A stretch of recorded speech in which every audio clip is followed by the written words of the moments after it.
दोस्तों नमस्कार। आज है 5 जुलाई सन 2024 शुक्रवार। दोस्तों तिलहन यानी ऑयल सीड्स पर लगातार अपडेट और विश्लेषण देने वाला देश का पहला चैनल सोयाबीन, सरसों, अरंडी, मूंगफली, तिल,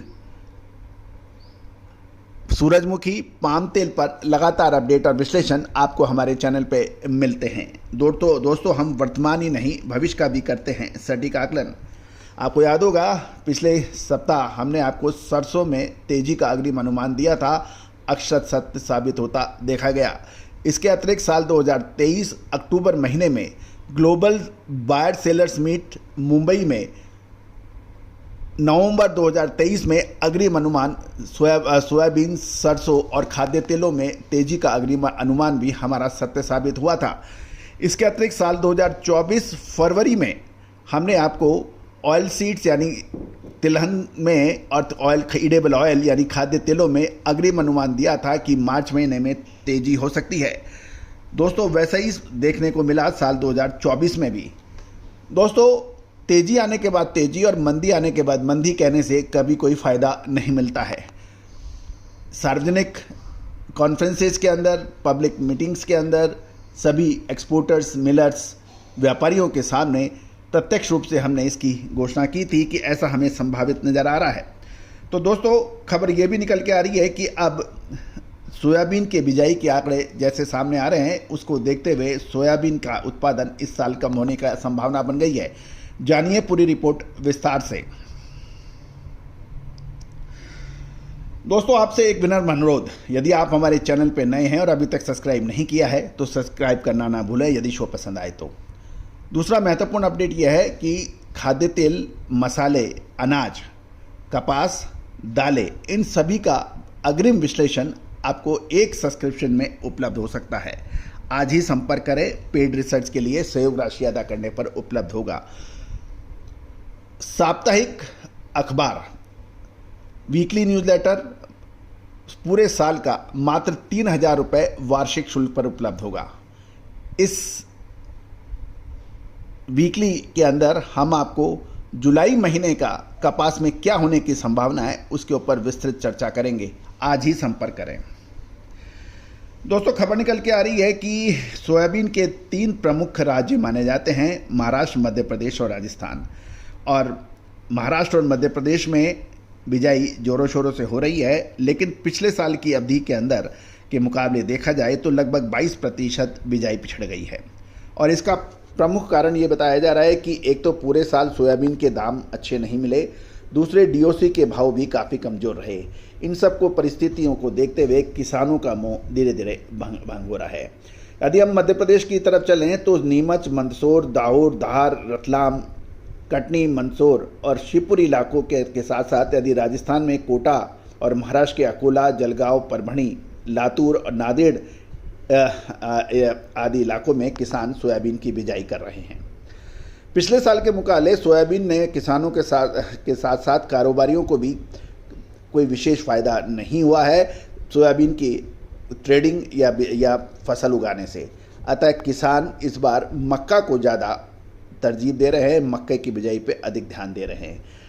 और गौरतलब है कि सोयाबीन की नई फसल सितंबर अक्टूबर महीने में आएगी तथा अभी तक जो रिपोर्ट्स आ रही हैं, सर्वे रिपोर्ट्स आ रही हैं, और किसानों ने इस बार सोयाबीन की जो सोइंग पिछले वर्ष की तुलना में कम की है और आगे भी बिजाई बढ़ाने के पक्ष में ज़्यादा नहीं है।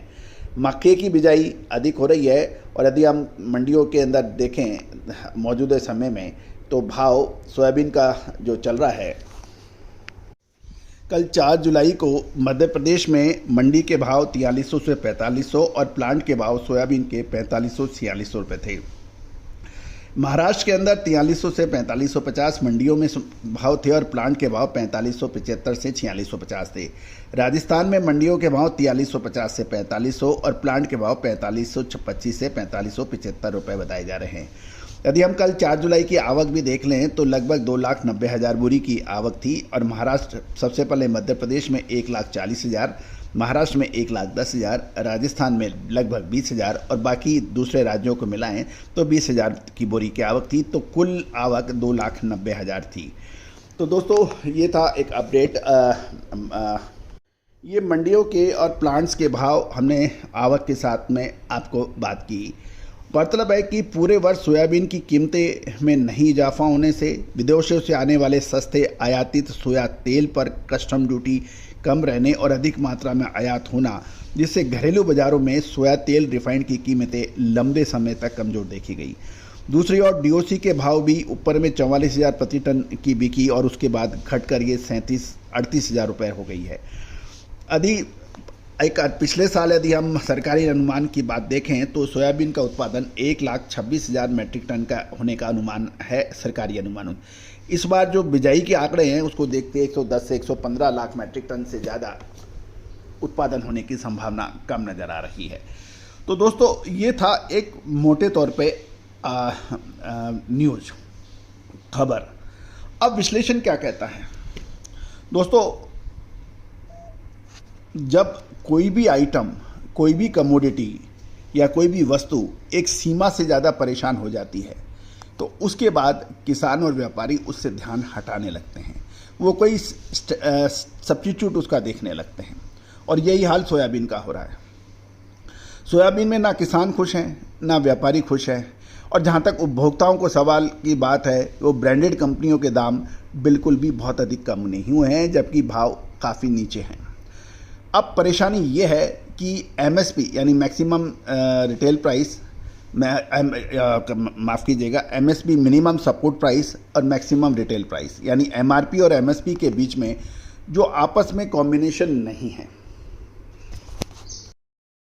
और जब तक मिनिमम सपोर्ट प्राइस सोयाबीन, साथ साथ में यदि इसका सोया ऑयल के ऊपर भी बात करें या मैक्सिमम रिटेल प्राइस, इनके बीच में एक कोऑर्डिनेशन नहीं होगा, ना तो उपभोक्ता जो एंड यूजर है, जो इस्तेमाल करता है खाद्य तेलों के रूप में आप और हम किचन में, दूसरा जो किसान जो उगाता है, छोटी मिले, छोटे प्लांट जो सोयाबीन का तेल का उत्पादन करते हैं, उनको सबको कोई फ़ायदा नहीं हो रहा है। फ़ायदा किनको हो रहा है आप मेरा इशारा समझते होंगे। तो मेरा कहना यही है, यही चीज़ हमने पुरजोर तरीके से उठाई थी सम्मेलनों में भी, 43rd रवि सम्मेलन में भी, कि एमआरपी और एमएसपी के बीच में कोऑर्डिनेशन करें, कितना ब्लेंडिंग खाद्य तेलों में होना चाहिए उसका मात्रा निश्चित करें और वो टीन पर या बॉटल पर उस पर लिखना चाहिए। भाव जैसे गोल्ड है या सिल्वर है उसके भाव पोर्टल पे है, उसी तरह से प्योरिटी के आधार पर भाव वेबसाइट्स पर उपलब्ध होने चाहिए। जब तक ये चीज़ें नहीं होंगी किसान परेशान होता रहेगा, छोटा प्लांट रनर भी परेशान होता रहेगा, उपभोक्ताओं को उस पूरा लाभ नहीं मिल पाएगा। अब होता यह है कि जिसके दाम आकाश छूते हैं उसके ऊपर बंदिशें लग जाती हैं, जिनके दाम नीचे गिरते हैं उनको कोई नहीं पूछता। दालों के अंदर हालत ये है, दाम आसमान पे छू रहे हैं, जीरो इंपोर्ट ड्यूटी है, बाजार भाव से खरीदारी की भी बात हो रही है, लेकिन खाद्य तेलों को पे कौन जाएगा, उसकी परवाह कौन करेगा, उनके दुख को कौन पहुंचेगा। जब आयात ड्यूटी हटाई गई थी उस वक्त खाद्य तेलों के दाम आसमान छू रहे थे। NCDX के ऊपर वायदा भी हटाया गया था ये कह के कि इससे सट्टेबाजी हो रही है, मुनाफाखोरी हो रही है, जमाखोरी हो रही है, लेकिन जब नीचे हैं भाव रसातल में हैं तो उसके ऊपर कोई परवाह नहीं है।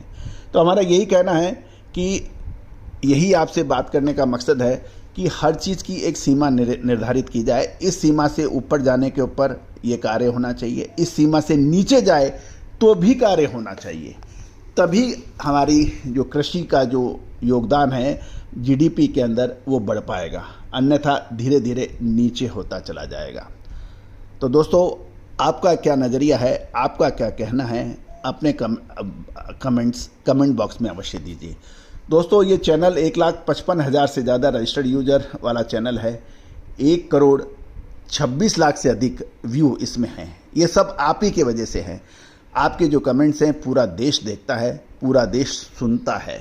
दोस्तों बिल्कुल कमेंट्स करना बिल्कुल ना भूलें। All the very best, good luck, happy trading.